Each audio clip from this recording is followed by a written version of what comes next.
अस्सलाम वालेकुम। आप देख रहे हैं नेक्स्ट डे सॉल्यूशंस का यूट्यूब चैनल और आज हम करेंगे आज के इस लेक्चर में हम करेंगे सीएसएस। सीएसएस क्या है, इसको कैसे इम्प्लीमेंट किया जाता है एचटीएमएल के अंदर और इससे कैसे स्टाइलिंग की जाती है। तो बगैर वक्त ज़ाय किए चलते हैं स्क्रीन की तरफ। तो ये हमने पेज बनाया था लास्ट लेक्चर में। अगर आपने नहीं देखा तो स्क्रीन पे लिंक आ रहा होगा, आप पिछला लेक्चर देख सकते हैं जिसमें हमने किया था एचटीएमएल। तो आज के इस लेक्चर में हम इस पेज के अंदर सीएसएस ऐड करके इसमें स्टाइल्स ऐड करेंगे। तो चलते हैं वीएस कोड पे और वीएस कोड में हम अब इसके अंदर सीएसएस ऐड करेंगे। सीएसएस ऐड करने के 3 मेजर तरीके हैं। नंबर 1, आप इनलाइन सीएसएस लिख लें। उससे क्या मुराद है कि जिस एलिमेंट को आपने सीएसएस देनी है, फ़र्ज़ किया कि ये H1 ये जो हेडिंग है यहाँ पे, इसको अगर आपने स्टाइल कोई देना है तो आप सिंपली इसमें एट्रीब्यूट स्टाइल का दें और इसके अंदर आप स्टाइल लिख सकते हैं। एक सीएसएस की प्रॉपर्टी है कलर, ठीक है? मैं इसका कर देता हूँ कलर रेड। तो वीएस कोड ने इसमें क्या किया है, ये रेड कलर भी लगा दिया है ताकि आप यहाँ से अगर कोई उसकी शेड चेंज करना चाहें तो वो भी कर सकते हैं और उसने साथ में उसका कोड जनरेट कर दिया, ठीक है? अब इसको मैं करता हूँ सेव और ये मैंने किया पेज को रिफ्रेश, तो यहाँ पे इसका कलर चेंज हो गया। ये है मेथड नंबर 1, इनलाइन सीएसएस लिखना। नंबर 2 है कि आप अपने पेज के अंदर ही, जो कि रिकमेंडेड है आप हेड के अंदर करें, स्टाइल टैग लिख दें, ठीक है?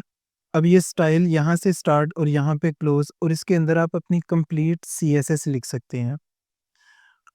सीएसएस लिखने के क्या मेजर तरीके हैं? नंबर 1, आपको चाहिए सेलेक्टर, कि जिस एलिमेंट को आपने सेलेक्ट करना है, जिस पे वो स्टाइल फिर अप्लाई होगा। तो सेलेक्टर फ़र्ज़ किया मैंने, अगर H2 पे कोई स्टाइल करना हो, तो मैं यहाँ पे लिखूँगा H2 ये। मेथड नंबर 2 है कि आप इस पेज के अंदर स्टाइल टैग लिख दें, जो कि रिकमेंडेड है आप हेड के अंदर लिखें और यहाँ पे आप अपने स्टाइल्स लिख सकते हैं, जो इस पूरे पेज पे अप्लाई होंगे। इसके लिए आपको क्या चाहिए? आपको सबसे पहले चाहिए सेलेक्टर। सीएसएस को आपने बताना है कि इन एलिमेंट्स पे ये स्टाइल अप्लाई होना चाहिए।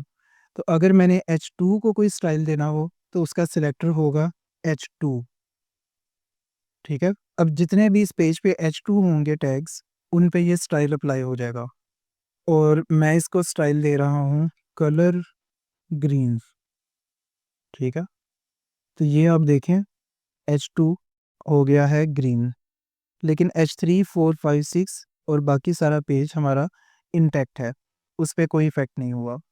अब अगर यहाँ पे मल्टीपल H2 होंगे, तो उन सब पे ये सेम स्टाइल अप्लाई हो जाएगा। तो आपने देखा कि हमने दिया नंबर 1 सेलेक्टर, नंबर 2 फिर उसके अंदर ये कर्ली ब्रैकेट्स लगा के हमने प्रॉपर्टी देनी है स्टाइल की और आगे उसकी वैल्यू। अब ये प्रॉपर्टीज़ और वैल्यूज़ काफ़ी सारी हैं और इसके लिए फिर से मैं आपको कहूँगा W3 स्कूल्स पे जाके यहाँ सीएसएस और यहाँ से आपको ये सारा मिल जाएगा इसके बारे में।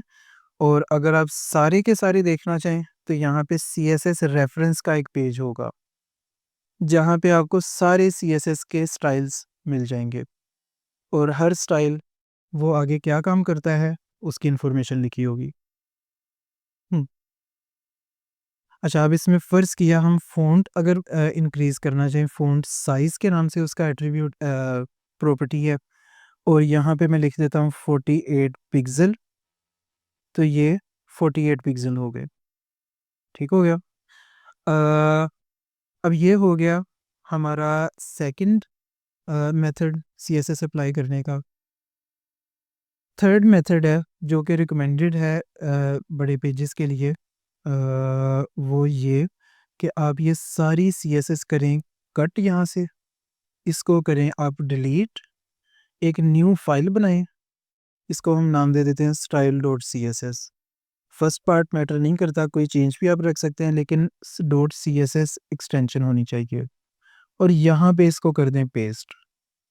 ठीक है, अब इससे ये स्टाइल चलेंगे और उसकी रीज़न ये है कि हमें इसको यहाँ पे करना है लिंक। लिंक रिलेशन यानी रेल उसका होगा स्टाइल शीट और एचरेफ के अंदर आप उसका पाथ दे देंगे कि ये वाली स्टाइल शीट मेरे इस एचटीएमएल के पेज में लिंक कर दो।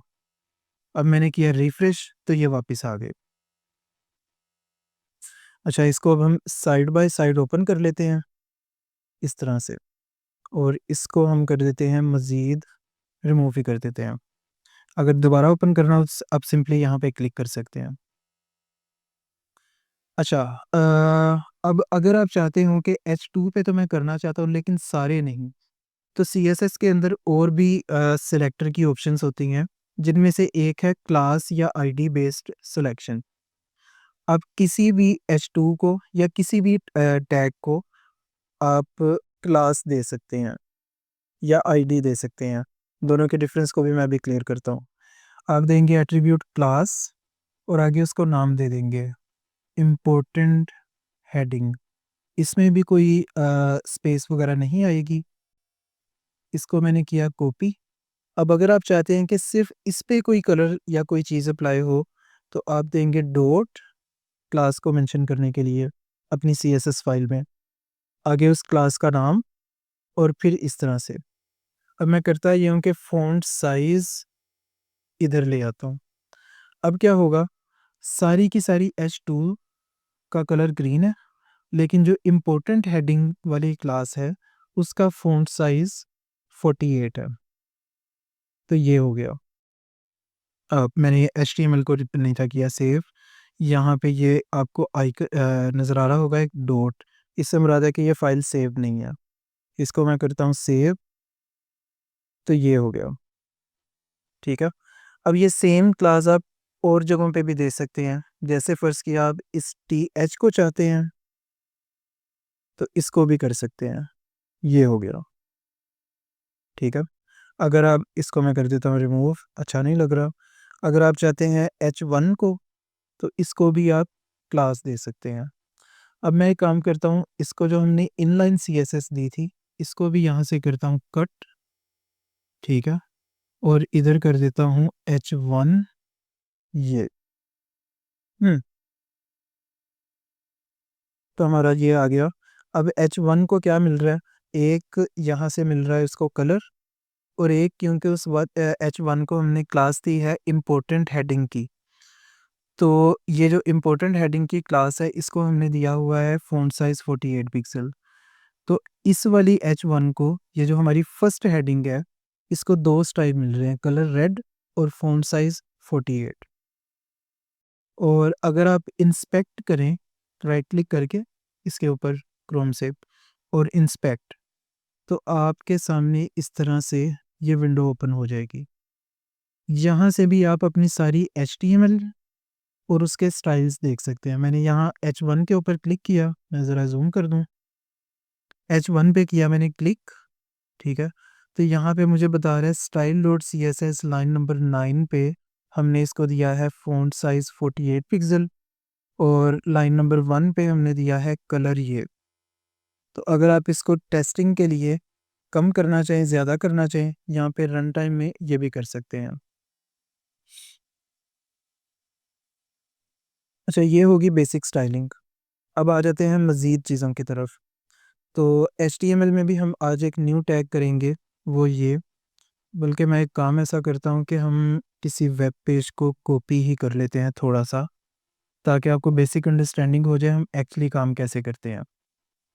तो हम इस पार्ट को कॉपी करने लगे हैं। लेफ़्ट की तरफ ये टेक्स्ट होगी, ये नीचे 2 लिंक्स हैं, राइट की तरफ ये इमेज होगी। ठीक है?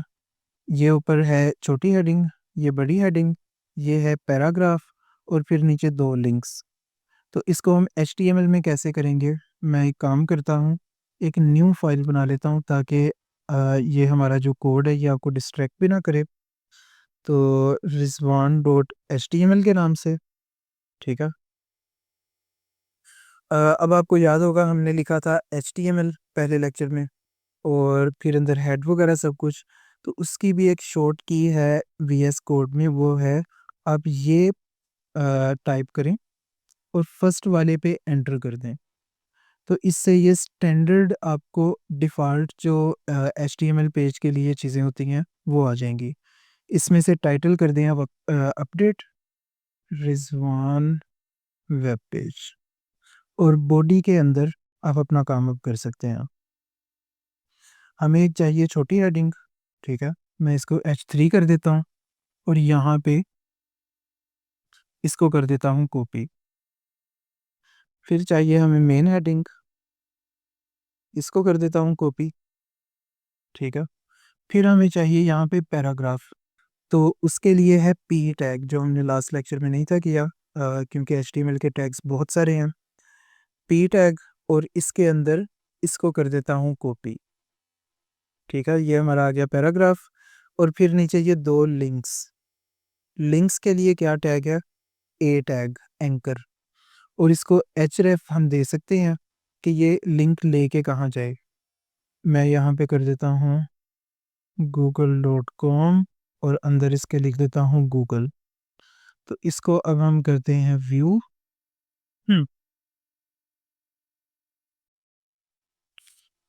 इसको मैंने किया ग्रैब और इधर ये आ गया। तो अब ये हमारे पास कुछ इस तरह से फिलहाल शो हो रहा है,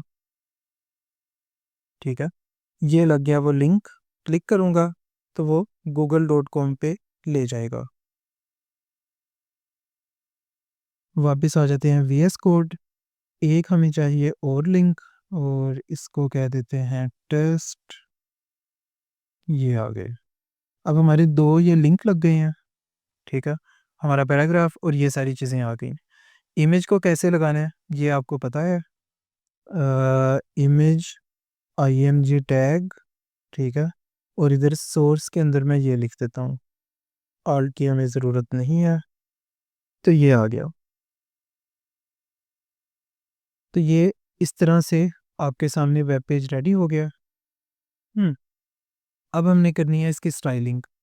सबसे पहले तो ये कि हमें क्योंकि हाफ पार्ट को करना है लेफ़्ट में और हाफ को राइट में, तो HTML का एक टैग है div, यानी डिवीज़न, डिवाइड करना, हम ये लगा देते हैं, ठीक है।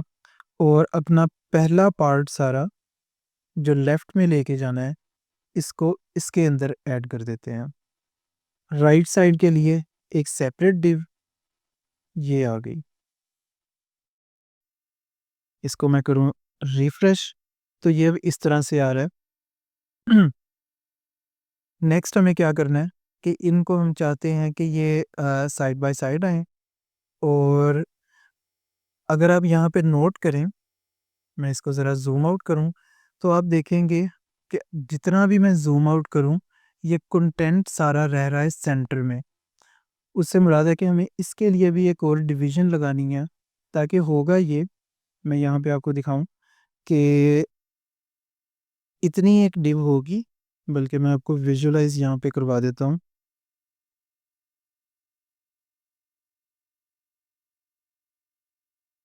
ये एक ये डिव है जो सेंटर में रहेगी, ठीक है। और उसके अंदर फिर होंगी दो, एक लेफ्ट में रहेगी उसके अंदर और एक ये राइट में। हम्म, तो ये हमारी आ गई दो डिव, इनको मैंने एक टैब दिया और यहाँ पे एक और डिव लगा दी, और इसको क्लोज अप करूँगा मैं इन दोनों डिव्स के बाद। तो अब हमारा स्ट्रक्चर वापस आ जाते हैं अपने पेज पे, इस तरह से बन गया। बॉडी, उसके अंदर एक डिव है जो सेंटर होगी, उसके अंदर एक ये डिव है जिसके अंदर टेक्स्ट है, इसको हम उस सेंटर डिव के अंदर लेफ्ट साइड पे करेंगे। और फिर ये दूसरी डिव है उस डिव के अंदर जो कि राइट साइड पे होगी।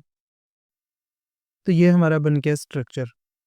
अब आगे आ जाते हैं CSS की तरफ, कि इसकी CSS, इसको मैं क्लास दे देता हूँ कंटेनर की, ठीक है। और फिलहाल हम यहाँ पे ही रहते हैं। हम क्योंकि अपनी CSS के अंदर ये चीज़ें करनी है हमने। नंबर 1 हम CSS को कर लें लिंक। सेम स्टाइल शीट कर लेते हैं। H1 रेड हो जाए खैर है। H2 की हम इस पेज में क्योंकि यूज़ ही नहीं हो रहा, इसको भी रहने देते हैं लेकिन कमेंट कर देते हैं। तो ये हो गया। CSS लिंक होगी और इसका हमें पता चला क्योंकि हमारी H1 जो है वो रेड हो गई है। अब कंटेनर की जो हमने बनाई है डिव, कंटेनर की क्लास दी थी, इसको सबसे पहले हमने स्टाइल करना है। मैं इसको क्या स्टाइल देता हूँ, एक तो आपको दिखाने के लिए ताकि ईज़िली नज़र आ जाए, इसको एक बैकग्राउंड कलर दे देता हूँ, तो ये आ गया। यानी मेरी ये जो कंटेनर वाली डिव है, वो इतनी है। अब इसको हम देंगे विड्थ एक स्पेसिफिक, मैं कर देता हूँ 1000 पिक्सल, तो ये इतनी आ गई। अब हमने करना है इसको सेंटर।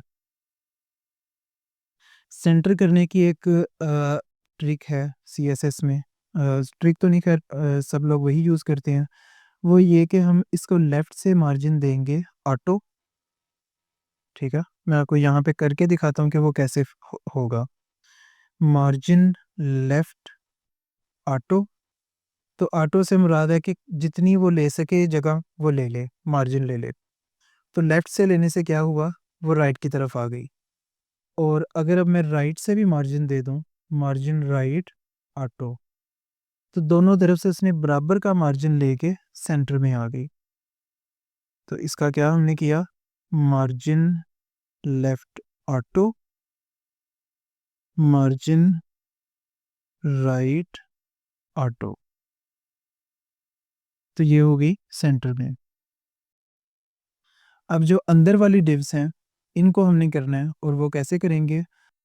अच्छा, तो इसमें फिर हम ये करेंगे हुँ, कि हम इमेज को कर देंगे फ्लोट राइट, तो ये राइट साइड पे आ गई। और इसको कर देता हूँ मैं फ्लोट लेफ़्ट और इसको स्पेसिफिक विड्थ दे देता हूँ फ़र्ज़ किया 50% और राइट वाली को विड्थ 50%, ठीक है? हुँ, तो इससे क्या हुआ, ये लेफ़्ट राइट आ गई। लेकिन हमें यहाँ पे क्योंकि सॉरी प्रोपोर्शंस करने हैं चेंज, मैं यहाँ पे लाइव पहले एक्सपेरिमेंट कर लूँ। 60-40 आई थिंक अंदाज़न नहीं, मज़ीद कम।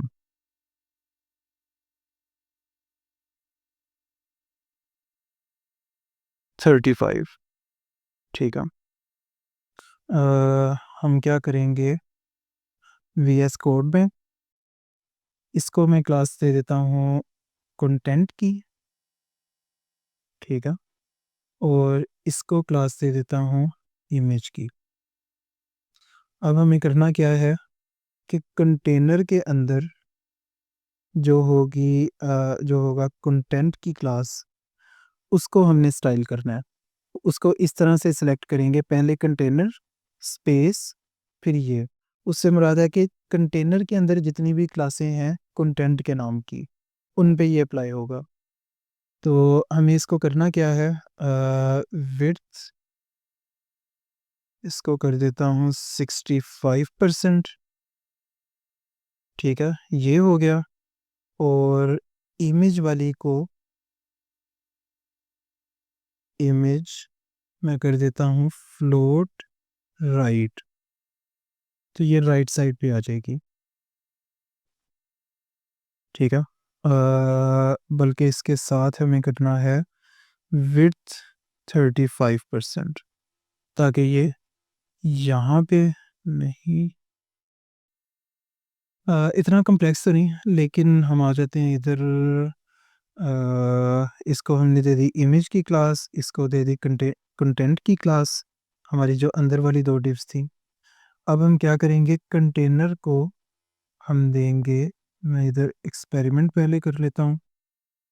कंटेनर को डिस्प्ले फ्लेक्स, असल में ये सिर्फ़ आपको ना समझाना थोड़ा मुश्किल है कि डिस्प्ले फ्लेक्स क्या काम करता है। वैसे करने में तो इसमें कोई कॉम्प्लेक्सिटी नहीं है। सिंपली ये डिस्प्ले फ्लेक्स और ये इस तरह से आ गया।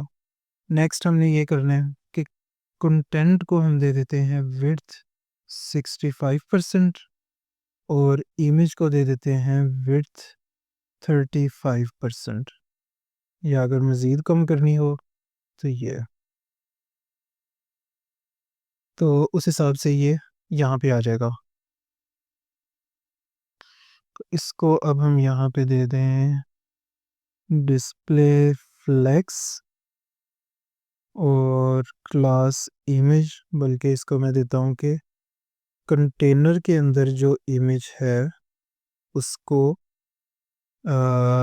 विड्थ 30% और कंटेनर के अंदर जो क्लास, सॉरी, इसको भी क्लास, जो क्लास है कंटेंट की, इसको हम दे देते हैं विड्थ 70%।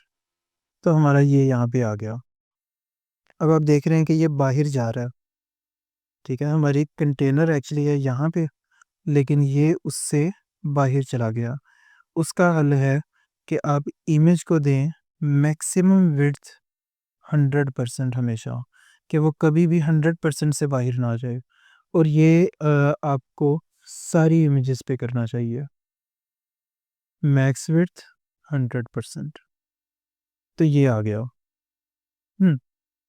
अब नेक्स्ट यही है कि आपका जो ये है कंटेंट की, इसको मैं दे दूँ मार्जिन टॉप अंदाज़न 150 पिक्सल दे देते हैं, ज़्यादा हो गया, 80 पिक्सल, ये आ गया, ठीक है। और जो आपने देनी है फिर इसको पैडिंग, या इसको मार्जिन ही दे देते हैं। अच्छा, मार्जिन्स और ये ऐसे कि जितने भी आपने CSS के अभी तक देखे हैं, हमने फ़िलहाल सिर्फ मार्जिन किया, लेकिन इसमें मार्जिन, पैडिंग और भी बॉर्डर वगैरह आते हैं, कि जहाँ पे टॉप, लेफ़्ट, राइट, बॉटम ये देने हों, तो वहाँ पे एक और ट्रिक होती क्या है, 4 यूज़ करना। अब सिर्फ दें मार्जिन, ठीक है, फर्स्ट वैल्यू हो जाएगी टॉप की, सेकंड हो जाएगी क्लॉकवाइज चलते राइट की, फिर बॉटम, और फिर लेफ़्ट। तो ये लिखने से मुराद है मार्जिन टॉप 80 पिक्सल, क्योंकि बाकी ज़ीरो है। इसका फ़ायदा हमें क्या होगा कि अगर हम मल्टीपल देना चाहें तो एक ही लाइन में दे सकते हैं। जैसे फ़र्ज़ किया मैं यहाँ पे चाह रहा हूँ कि इसको लेफ़्ट से भी मार्जिन हो और थोड़ी-सी राइट से भी हो, तो उसके लिए मैं क्या करूँगा, लेफ़्ट है क्योंकि लास्ट वाला, तो इसको कर देता हूँ 20 पिक्सल, ये आ गया।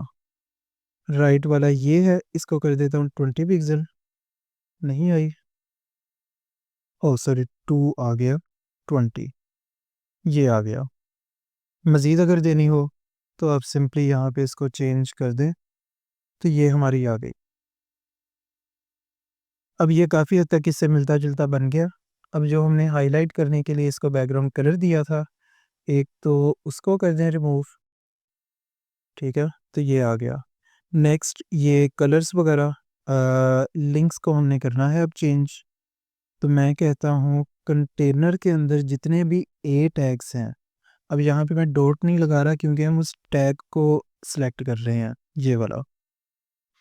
तो इसके अंदर अब क्या मैं करूँगा,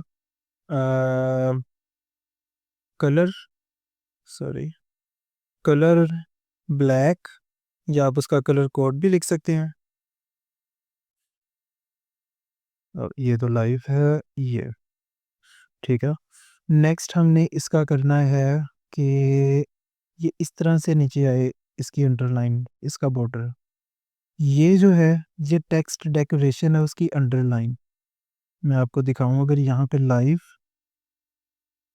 इसको सिलेक्ट किया और इसको मैं देता हूँ टेक्स्ट डेकोरेशन नन, तो ये चली गई, ठीक है। हमें यहाँ पे ये क्या मिल रहा है, बॉर्डर है, क्योंकि बाय डिफ़ॉल्ट जो अंडरलाइन होती है वो हमेशा ब्राउज़र उसको अपने हिसाब से ही देगा, उसने जहाँ पे भी देनी हो, इसको हम नीचे नहीं मज़ीद कर सकते। तो ये जो आप देख रहे हैं ये एक्चुअली बॉर्डर है, बॉर्डर बॉटम। इसके लिए मैं अब क्या करूँगा, बल्कि यहाँ पे ही पहले एक्सपेरिमेंट कर लेते हैं। एक तो टेक्स्ट डेकोरेशन नन, ठीक है, ताकि वो उसकी डिफ़ॉल्ट ख़त्म हो जाए, बॉर्डर बॉटम, 1 पिक्सल सॉलिड और आगे उसको कलर हम दे देते हैं ये, तकरीबन इससे मिलता-जुलता ही हो। अब ये 1 पिक्सल से थोड़ा बड़ा है, तो मैं इसको कर देता हूँ 2 पिक्सल। इसको लेके आऊँ डिफ़ॉल्ट ज़ूम पे। यस, 2 पिक्सल ठीक है। और इसको मज़ीद नीचे करने के लिए अब क्या करूँगा, पैडिंग बॉटम। ये मार्जिन की तरह ही काम करती है, लेकिन मार्जिन और पैडिंग में थोड़ा-सा फ़र्क है और वो ये है। मैं आपको यहाँ पे विज़ुअली दिखाता हूँ, क्या फ़र्क है। मैंने दे दी 20 पिक्सल पैडिंग और मार्जिन बॉटम दे देता हूँ 20 पिक्सल। तो बल्कि मार्जिन के लिए इसको डिस्प्ले ब्लॉक या इनलाइन ब्लॉक करना पड़ेगा। तो अब आप यहाँ पे देखें, ये है एक्चुअली उसका अ, उसकी अपनी विड्थ, उसका अपना कंटेनर। ये जब मैं होवर करूँगा तो आपको 3 कलर नज़र आ रहे हैं, 4 एक्चुअली। एक नज़र आ रहा है ब्लू, वो है उसका अपना बॉर्डर, कि वो अपना वो जो एलिमेंट है, ये एयर टैग इसने अपनी कितनी जगह घेरी है। फिर आपको ग्रीन में नज़र आ रहा है, वो है इसकी पैडिंग। पैडिंग हमेशा अंदर होती है। और फिर आपको एक येलो नज़र आ रहा होगा ब्रीक लाइन। मैं थोड़ा-सा और ज़ूम कर दूँ। अ,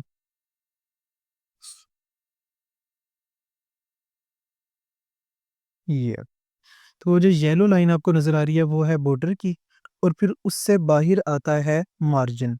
यानी अगर मैं पैडिंग के बजाय मार्जिन देता, तो वो चाहे मैं 100 पिक्सल भी दे दूँ, बॉर्डर ने नीचे नहीं जाना। तो इस वजह से मार्जिन नहीं, हम देंगे पैडिंग। पैडिंग बॉटम और इसको मैं कर देता हूँ 5 पिक्सल, ये ठीक है। तो ये इस तरह से अब बन गया। अब इसी स्टाइल को मैं करूँगा कॉपी। यहाँ पे हमने एक्सपेरिमेंट कर लिया और यहाँ पे कर देता हूँ पेस्ट। तो ये दोनों पे अप्लाई हो गया। नेक्स्ट ये करना है कि होवर पे इसका बॉर्डर कलर चेंज करना है। उसका क्या हल है? होवर के भी सिलेक्टर होते हैं सीएसएस के सेपरेट। यानी मैं चाहता हूँ कि कंटेनर के अंदर जो ए टैग है, उस पे जब होवर हो, तो उसके लिए ये है कोलन होवर। होवर पे क्या होगा? इसका बॉर्डर बॉटम सिर्फ़ उसका कलर मैं कर दूँगा ब्लैक।